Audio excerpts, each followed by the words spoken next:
Hola amigos, hoy nos vamos a ocupar de la palabra vacuna. ¿Qué significa y de dónde surgió? En primer lugar, digamos que vacuna es una sustancia preparada con el fin de generar anticuerpos que permitan prevenir una enfermedad o una afección específica.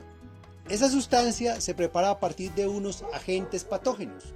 ¿Y qué son agentes patógenos? Son microorganismos que causan una enfermedad y casi siempre son virus o bacterias. Hasta el momento hay tres formas de producir una vacuna. Una de ellas consiste en utilizar agentes patógenos completos, pero debilitados, inactivados o muertos. Para lograr esto, se emplean sustancias químicas o algún tipo de radiación o se suministra calor.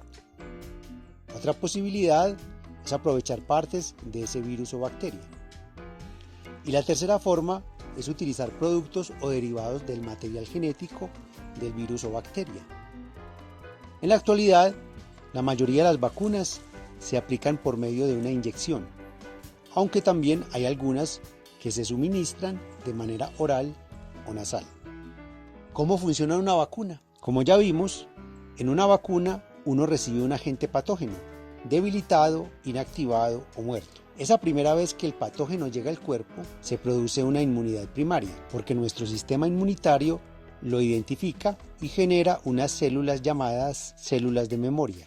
En este caso, la reacción del cuerpo es lenta, débil y declina rápidamente, pero queda como memoria. Después, si ese mismo agente patógeno ataca a ese cuerpo vacunado, esas células de memoria reconocen al patógeno y el cuerpo humano genera inmediatamente los anticuerpos específicos para combatirlo. Aquí, la respuesta inmunitaria es inmediata y potente, esto es, inmunidad secundaria. Ese es el sentido de las vacunas, que el cuerpo tenga el primer contacto con un microorganismo muerto o debilitado, para que cuando haya que enfrentarse de verdad a la enfermedad, la memoria inmunológica permita la creación inmediata de cuerpos. De ese modo, la enfermedad se desarrolla de una manera casi inofensiva o incluso no se desarrolla. Digamos también que muchos siglos antes de la utilización de las vacunas, existían métodos de inoculación, es decir, al cuerpo se le introducían sustancias que contenían los gérmenes de una enfermedad, con el fin de evitar el contagio de esa enfermedad. Uno de esos métodos era la inoculación de la viruela, que se practicaba sobre todo en Asia. La noticia de esa inoculación llegó a Europa por medio del actual territorio de Turquía.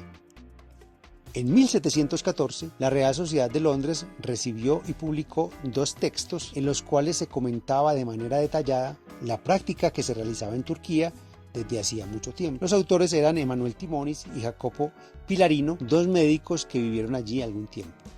Y precisamente en la ciudad que hoy conocemos como Estambul, vivió algunos años la escritora inglesa Lady Mary Wortley Montagu. Ella también conoció esa práctica allí. Y en 1717, en una de las frecuentes cartas a sus parientes y amigos, hizo una descripción detallada de ese método. Cuando ella retornó a Londres, se dedicó a difundir esa práctica, que se empezó a popularizar a partir de 1721 como posible solución a una gran epidemia de viruela que se desató en Inglaterra. Para esto contó con la colaboración del médico escocés Charles Maitland. Luego, a mediados del siglo XVIII, el cirujano inglés Robert Sutton contribuyó para mejorar ese tratamiento. Y entonces, ¿por qué se llama vacuna? La palabra vacuna procede del latín vacca, que pasó al español de manera casi igual. ¿Y qué tiene que ver una vaca en esta historia? Resulta que el médico inglés Edward Jenner ya conocía la inoculación introducida en Inglaterra por Lady Mary y Charles Maitland. Y según algunas versiones, Jenner también se enteró de que unas mujeres que ordeñaban vacas contraían la viruela que afectaba a las vacas, es decir, viruela vacuna, y que después, prácticamente, la viruela que afectaba a los humanos no las afectaba o las afectaba de una manera leve. Ese hecho lo llevó a pensar que si alguien se enfermaba de viruela vacuna, tenía gran probabilidad de no enfermarse de viruela humana. Entonces, en 1796 hizo algunas pruebas. Infectó deliberadamente a algunas personas con la viruela vacuna, luego trató de contagiarlas con la viruela humana. Extrañamente, esas personas no se contagiaron de viruela humana y solo presentaron unas leves afecciones. Jenner denominó vacuna a la sustancia extraída de las vacas para combatir la viruela humana.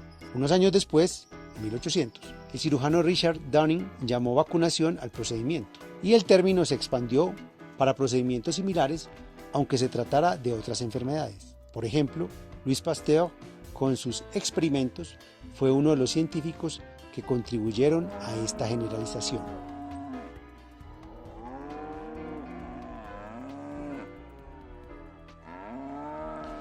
Esto fue todo por hoy. Nos vemos en una próxima oportunidad.